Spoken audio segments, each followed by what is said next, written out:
The baby Land Cruiser is probably right up there at the top with the most anticipated Toyota vehicles. And we could maybe talk about Celica or GR GT3, Lexus LFR, that sort of stuff.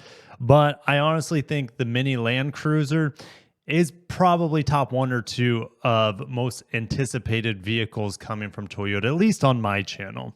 I'm ready to take the dust off the baby Land Cruiser here. We finally have a patented image of this vehicle. We're going to discuss what kind of powertrains, we're going to discuss what kind of markets it could be coming. It will come to America. We're going to tackle that all today. If you're excited for this content on the baby Land Cruiser especially, make sure to hit that like button and subscribe. Once I have official information or maybe more news updates like this one today, I'll update you guys on the channel. You won't want to miss it. All right, so let's get down and dirty and get into this subject. Over at Top Gear, the Philippines division, they have found this image right here, and we're going to compare it to some of the early, I guess, designs that Toyota had on this baby Land Cruiser. We're going to compare this image to some of the images we got from Toyota Europe newsroom. Over in Europe, this was June 2022. Toyota was winning car design awards for concepts with this compact cruiser. And there are some noticeable differences between the original concept and what we see with the more, I guess it's probably going to be production equivalent, all right, because there are some noticeable changes here. And keep in mind, this patent was registered for the Philippines, all right, so we know for sure it will be coming to the Philippines. So let's get into, I guess, the front bumper here. All right, well, they've scaled back this additional cladding on the front, which I'm happy about. I think this stuck out too far. You can see the Toyota badge. It's going to be the script instead of the Toyota logo. The daytime running lights are very similar, except they have cheapened them, or should I say the headlights have been cheapened. As you can see, it's just maybe just a single beam here instead of the triple beams down below. The hood scoop is completely gone. Yikes. All right. Now we get down to this portion. I don't even know if there are any fog lights, but we do have a fog light cutout right here on the patented model. The concept, of course, has much bigger wheels, but I want small wheels on an off-roader, so I prefer what we have here in fatter tires. Over the wheel arch area has been completely changed here. You can see there's more of a hard edge, a vertical edge here that runs alongside of this door panel crease. That seems to be, and you can see that door panel crease cut into the fender, seems to be completely like reworked. That seems to be completely reworked here. We have this chunkier block above the fender that we didn't have. That looked a much thinner strip previously. Now, this sort of design element has carried over. It's just not quite in the same spot on the patented image. Also, look at the mirrors. The mirrors have been, well, changed from the J250 style mirror to more of the 4Runner style mirror, more of a car style mirror, which doesn't look nearly as tough or as rugged. All right. Of course, you could get this with roof rails. I wouldn't be surprised if it comes standard with roof rails, but this is going to be made to a price for sure in specific markets. Now, the window line has been changed, I think, quite significantly. Looking at just the A-pillar, you can see how much it's rounded off, and the mirror is not attached to the door. When you attach mirrors to the door, you get a better sense of view. However, if we look at this mirror, there's a little camera insert, so we would have a 360 camera option on this baby Land Cruiser. The door panel, or sorry, the window line here is not nearly as like as you can see, it's kind of rounded off where this is a right angle. So the doors look like they've taken definitely a step back in terms of ruggedness, boxiness. And therefore the lines of the vehicle aren't going to be as strong. If we look at this window line / door line here, it has been completely muted and even extended all the way back to the rear window. It kind of cut off, and that design element kind of is here, but you can see how much more rounded and smooth off it has been compared to this very sharp upturn and hard line back to the rear window. All right, so the rear window as well, completely rounded. Oh, well, not completely, but it's kind of that two different angles here, where this one was just a 90-degree right angle down. All right, so the windows have been significantly softened. The body lines have been softened and extended. The wheel arches have been softened as well, not nearly as vertical looking compared to the concept.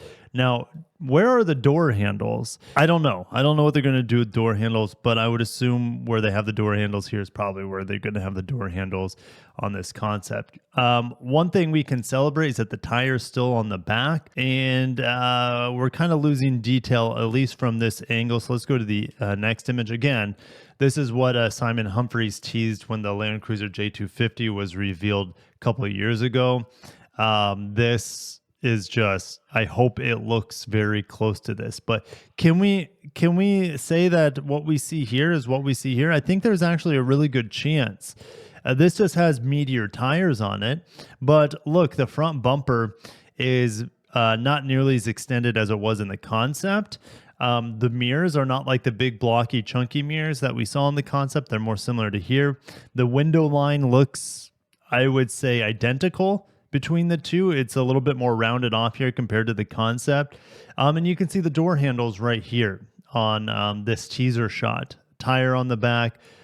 This thing is awesome looking. It looks like a mini Hummer, you know, a little Jimny-like, maybe not quite as boxy as a Jimny, but it looks fantastic. There's a shark fin antenna up here, which I think is kind of interesting. I think I have one more image. Here we go. Looking at the back of it. Again, we're not going to have these very vertical, pronounced and stretched out, vertically stretched, I should say, wheel arches. They've been kind of horizontally softened. Looking at the back, the taillights look to be pretty similar. This particular image of this doesn't have the tire on the back, but it does have that roof rail system.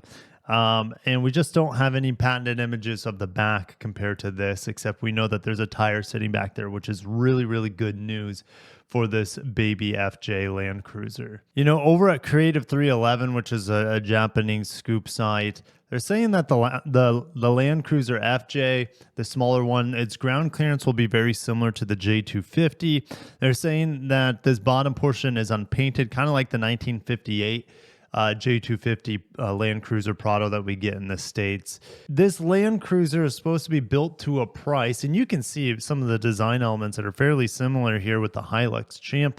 Hilux Champ, I believe, is built down in Thailand, and so this LandCruiser could be built down in Thailand. It could be built in Japan, possibly at Tahara, which is a snowball's chance, unless, guys, here's the asterisk.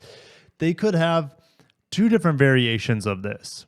All right. You would have a model built for Southeast Asia, obviously like this Philippine patented image here. And then you would, which is based off the Hilux Champ, which is body on frame. It's a very affordable truck. You can get them for like $15,000 down there. It wouldn't pass safety regulations or emissions regulations. And all we're hearing about this vehicle's powertrain is that it is a 2.7 liter naturally aspirated four-cylinder. We used to see that engine in the Tacoma. I think they're also talking about diesel for this, maybe a 2.8 liter diesel. So those obviously would not come to the United States if we were to get this vehicle. The only way we get this vehicle, I think, is two ways: battery electric and or a hybrid. The LandCruiser that we get here is fully hybrid, right? And the thing is, we just don't have a small body on frame powertrain to power this that is electrified. All right. The only electrified body on frame powertrain we have, or there are two of them. It's a 2.4 turbo hybrid that we see in the Tacoma, LandCruiser, and 4Runner. And even the J250 has it in certain markets. And then you have the 3.4 twin turbo V6. Neither of those hybrid systems are going to come into this LandCruiser. All right. We would have to see a new engine type that we've heard rumors about actually coming from Best Car, which is a new 1.5 turbo hybrid. But I don't know what kind of like transmission. Would it be a 6-speed to reduce costs? That would make sense for such a small vehicle like this and a price-focused vehicle. So, Toyota's keeping it body on frame, which reduces I mean, it seems like it would increase prices in our region if they did it that way. Now, the other way is that, okay, they keep it body on frame, but they make it battery electric. That's how this vehicle was originally teased in 2021. It was a battery electric vehicle. And if you think about how we started this video about how this design was winning awards in Europe in 2022, I think it was, then it's probably slated for Europe as a battery electric. Would it do that well as a battery electric stateside? And the answer is it depends on the price, but probably not. I think it has to be naturally aspirated or a hybrid.